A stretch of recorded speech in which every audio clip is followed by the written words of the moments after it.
Hello everyone, welcome to my channel Lifelong Learning.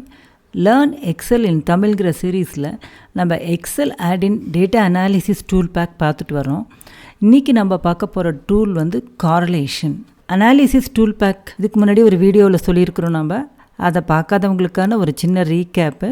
இது ஒரு ஆட்-இன் program, அதாவது நம்மளுக்கு தேவைன்னா நம்ம எக்ஸலோடு இதை ஆட் பண்ணிக்கலாம். இது வந்து ஃபினான்ஷியல், ஸ்டாட்டிஸ்டிக்கல் அண்ட் என்ஜினியரிங் டேட்டாவை அனலைஸ் பண்ணுறதுக்கான டூல்ஸ் எல்லாமும் ஒரு பேக்கப். இதை யூஸ் பண்ணுறதுனால நம்மளுடைய டைம் வந்து ரொம்பவே சேவ் ஆகுது. ஏன்னா நம்ம ஸ்டெப்ஸை குறைச்சிக்கிறோம். நம்ம ஒவ்வொரு ஃபங்க்ஷனாக போட்டுட்ருக்கிறதுக்கு பதிலாக இந்த அனாலிசிஸில் கொடுத்துருக்கிற மேக்ரோ ஃபங்க்ஷன்ஸை நம்ம எக்ஸிக்யூட் பண்ணவே போதும். ஸோ இதுக்கு தேவையான டேட்டா, இன்புட் டேட்டா என்ன, அவுட்புட் டேட்டா என்ன அப்படிங்கிற மாதிரி பேராமீட்டர்ஸ் மட்டும் நம்ம செட் பண்ணாவே போதும். இந்த டூல்ஸை நம்ம ரன் பண்ணிக்கலாம். சில டூல்ஸ் வந்து சார்ட்டும் ப்ரிப்பேர் பண்ணி கொடுத்துருது, in addition to the output tables. இன்றைக்கி நம்ம பார்க்க போகிற கார்லேஷன் எதுக்கு யூஸ் பண்ணுறோம் அப்படின்னா, to describe the relationship between data. இதுக்கு முன்னாடி நம்ம யூனிவேரியேட் பார்த்தோம். அதாவது ஒரே ஒரு வேரியபிள் இருக்கிற டேட்டா. இப்போ நம்மளுக்கு நிறைய டேட்டா இருக்குது, நிறைய வேரியபிள்ஸ் இருக்குது. So it may be bivariate or multivariate data. அந்த டேட்டாவுக்கு நடுவில் என்ன ரிலேஷன்ஷிப் இருக்குது அப்படின்னு டிஸ்கிரைப் பண்ணுறதுக்காக தான் கார்லேஷன். ஆனால் இதில் வந்து நம்ம காஸ் அண்ட் எஃபெக்ட் நம்ம சொல்கிறதில்ல. அதாவது இது ஏறிச்சுன்னா கண்டிப்பாக இது ஏறும், இதனால தான் அது ஏறுது அப்படிங்கிற அந்த காஸ் அண்ட் எஃபெக்ட்லாம் இல்லை. But there is a relationship. இது ரெண்டும் ஒன்றா மேலே ஏறுதா இல்லை ஒன்றா கீழே இறங்குதா அப்படிங்கிற மாதிரி. So it expresses the extent to which two variables are linearly related. ரெண்டு வேரியபிள்ஸ் எப்படி லீனியராக ரிலேட் ஆகிருக்கு, they change together at a constant rate. So இதை சொல்கிறது தான் கார்லேஷன். அந்த ஸ்ட்ரென்த் ஆஃப் ரிலேஷன்ஷிப் சொல்கிறதுக்காக நம்ம ஒரு மெஷர் வச்சுருக்கோம், கார்லேஷன் கோஎஃபிஷியன்ட் அப்படின்ட்டு. அதனுடைய வேல்யூ வந்து it will range from -1 to +1. அந்த கார்லேஷன் கோஎஃபிஷியன்ட் வேல்யூ 0வாக இருந்ததுன்னா it's a weaker linear relationship, there is no relationship at all. அது பாசிட்டிவாக இருந்தது அப்படின்னா values of both variables tend to increase together. அதுவே நெகட்டிவாக இருந்தது அப்படின்னா we have a negative correlation, which means one variable increase ஆச்சுன்னா அனதர் வேரியபிள் டிக்ரீஸ் ஆகுதுங்கிறது. அதுக்கான எக்ஸாம்பிள்ஸ் பார்க்கலாம். நம்ம எக்ஸலில் வந்து இந்த கார்லேஷன் கண்டுபிடிக்கிறதுக்கு நிறைய வழி இருக்குது. அதில் ஒன்று வந்து using the correlation function. Correlation array1, array2. இது எப்படி கால்குலேட் பண்ணுறோம் அப்படின்னா, mean of the two values calculate பண்ணி ஒவ்வொரையும் சப்ட்ராக்ட் பண்ணி நம்ம பண்ணிகிட்ருக்குறோம். ஸோ அதாவது இப்போ ஏஜ் அண்டு பிஎம்ஐ இருக்குது.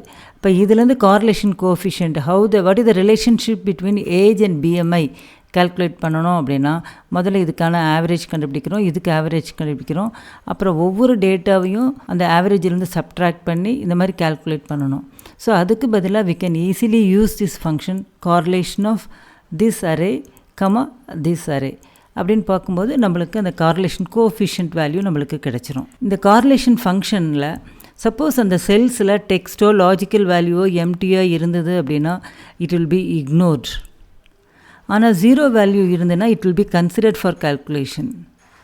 சப்போஸ் இந்த ரெண்டு அரேவும் different number of data points இருந்தது அப்படின்னா the correlation function will return not applicable error.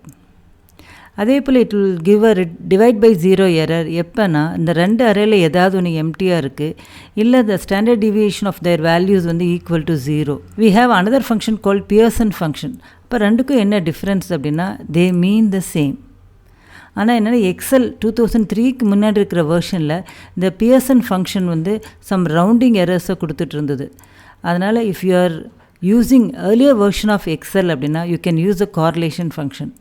But suppose you are using the later versions of Excel அப்படின்னா அந்த ரெண்டு ஃபங்க்ஷனில் எது வேணால் யூஸ் பண்ணிக்கலாம். ஸோ இந்த கார்லேஷனை ஸ்கேட்டர் டயக்ராம் மூலமாகவும் நம்ம தெரிஞ்சுக்கலாம். இப்போ இந்த இடத்துல நம்ம வந்து எக்ஸ் ஆக்சிஸில் ஒரு வேல்யூ, ஒய் ஆக்சிஸில் ஒரு வேல்யூ வச்சுட்டு இந்த ஸ்கேட்டர் பாயிண்ட்ஸ் கொடுத்துருக்குறோம். நம்ம if the points lie like this அப்படின்னா it is strongly positive. So இந்த மாதிரி இங்கே வந்து 45 டிகிரியில் இருக்குது, இப்படி 45 டிகிரியில் இல்லை. அதே போல் பாயிண்ட்ஸும் வந்து they are not close to the trend line அப்படின்னா it is weak positive correlation. இந்த இடத்துல பாருங்கள், மேலேருந்து கீழே வரைக்கும் வருது அப்படின்னா இது வந்து strong negative correlation. This is weak negative correlation, moderate. இந்த இடத்துல கார்லேஷனே இல்லை. ஸோ நம்ம ஸ்கேட்டர் டயக்ராம் வச்சு கூட how the two data are related to each other அப்படிங்கிறதையும் பார்க்கலாம். கார்லேஷன் கோஎஃபிஷியன்ட்டு அந்த ஸ்ட்ரென்த்தை மெஷர் பண்ணுறதுக்காக ஒரு யூனிட் ஆஃப் மெஷர்மெண்ட் வேணுங்கிறதுக்காக கார்லேஷன் கோஎஃபிஷியன்ட் வச்சுக்கிறோம். இப்போ கார்லேஷன் கோஎஃபிஷியன்ட் 0.4 இருந்ததுன்னா டாட்ஸ் ஆர் லைக் திஸ். அதே போல் r is equal to 0ன்னு வரும்போது trend line is like this, பாயிண்ட்ஸ்லாம் இப்படி இருக்குது. This is for negative correlation -0.4. You have a negative correlation temperature versus elevation. இதெல்லாம் கேம்ப் சைட்டு எவ்வளவு எலிவேஷனில் இருக்குது, அதனுடைய டெம்பரேச்சர் என்ன. எலிவேஷன் அதிகமாக டெம்பரேச்சர் குறைஞ்சிக்கிட்டே வருது. ஸோ அதுதான் இந்த பிக்சரில் காமிச்சிருக்கோம். Correlation is not good at curves. அதாவது இப்போ பாயிண்ட் 1 மேலேயே போயிட்டுருக்கு, இல்லை கீழே வந்துட்டுருக்கு. இப்போ சப்போஸ் இங்கே மேலே போயிட்டு கீழே வருது அப்படின்னா, say for example this is rating versus elevation. அதாவது கேம்ப் சைட்ஸ் வந்து வெவ்வேறு எலிவேஷனில் இருக்குது. அப்போ வந்து ஹையர் ஆல்டிடியூடில் இருக்கிறத நம்ம எடுப்போமா அப்படின்னா இல்லை. ஏன்னா கீழே நம்ம வந்து லேக்கோ அல்லது அந்த இதை பார்க்கும்போது ஒரு மீடியம் ஹைட்டில் தான் அந்த கேம்ப் சைட் இருக்கணும். அதனால் வந்து ரேட்டிங் எப்படி இருக்கும் அப்படின்னா இன்க்ரீஸ் ஆகிட்டே போகும். அட் ஒரு பாயிண்ட்டுக்கு மேலே அந்த camp site at different elevation higher ஆல்டிடியூடில் இருக்கிறது எல்லாமும் வந்து ரேட்டிங் குறைஞ்சிட்டு வரும். ஆனால் இந்த மாதிரி இருக்கும்போது நம்ம we cannot use a correlation. It is not good at curves.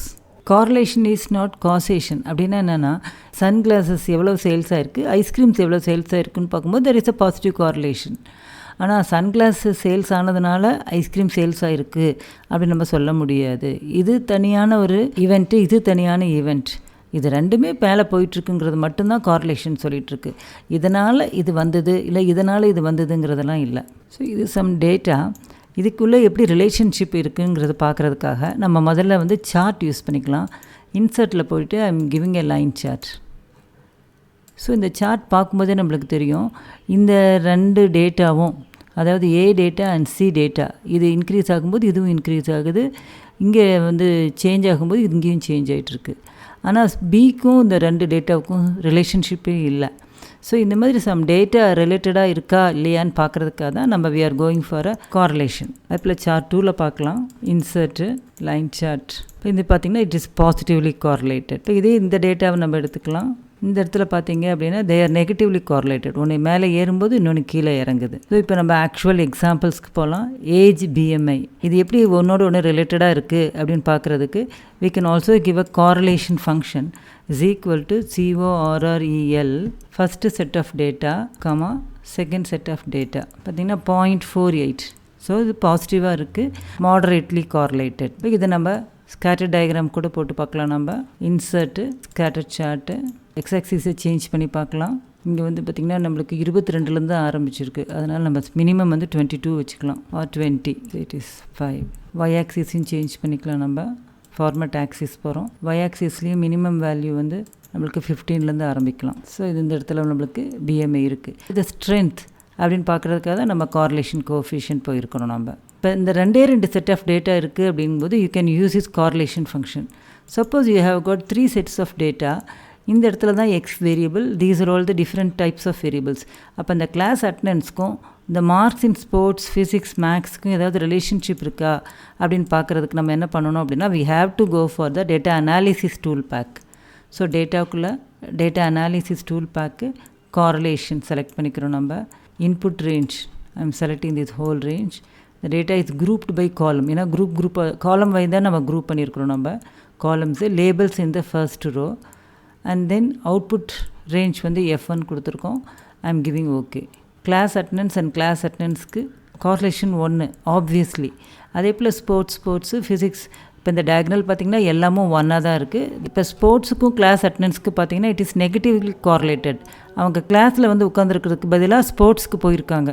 அதனால் கிளாஸ் அட்டண்டன்ஸ் வந்து அண்ட் ஸ்போர்ட்ஸ் ஆர் நெகட்டிவ்லி கார்லேட்டட். அதே போல் பார்த்திங்கன்னா ஃபிசிக்ஸ் அண்ட் கிளாஸ் அட்டண்டன்ஸ் பார்த்திங்கன்னா 0.63. It is good. அதே போல் maths students are more benefited when you attend the classes. So they are highly correlated than the physics. அதே போல் ஃபிசிக்ஸ்க்கும் ஸ்போர்ட்ஸுக்கும் மேக்ஸுக்கும் ஸ்போர்ட்ஸுக்கும் இப்படி எல்லா பாசிபிலிட்டிஸையும் போட்டு நம்மளுக்கு ரிலேஷன்ஷிப் கொடுத்துருக்காங்க. So this is another example where you have temperature and ice cream sales. இந்த டேட்டாவை நம்ம வந்து மறுபடியும் இதே போல் டேட்டா அனாலிசிஸ் கொண்டு போகலாம். correlation, give OK. What is the input range? So this is the input range and it is grouped by column, labels in the first row. Output range வந்து F1, I am giving OK. So இந்த இடத்துல பார்த்திங்கன்னா ரெண்டு set of data, ice cream sales and temperature. It is 0.95. அப்போ temperature increase ஆக ice cream சேல்ஸும் increase ஆகிட்டுருக்கு அப்படிங்கிறத அந்த கார்லேஷன் காமிக்குது. ஸோ இந்த வீடியோவில் கார்லேஷன்னா என்ன, அதை எப்படி நம்ம வந்து ஸ்கேட்டர் டயக்ராம் மூலமாகவோ அல்லது கார்லேஷன் ஃபங்க்ஷன் மூலமாகவோ இல்லை டேட்டா அனாலிசிஸ் பேக் யூஸ் பண்ணி நம்ம பண்ணலாம் அப்படிங்கிறது தான் நம்ம பார்த்தோம். நம்ம இந்த வீடியோ உங்களுக்கு பிடிச்சிருக்கும்னு நினைக்கிறேன். புரிஞ்சிருந்தால் லைக் பண்ணுங்கள், உங்கள் ஃப்ரெண்ட்ஸுக்கு ஷேர் பண்ணுங்கள்.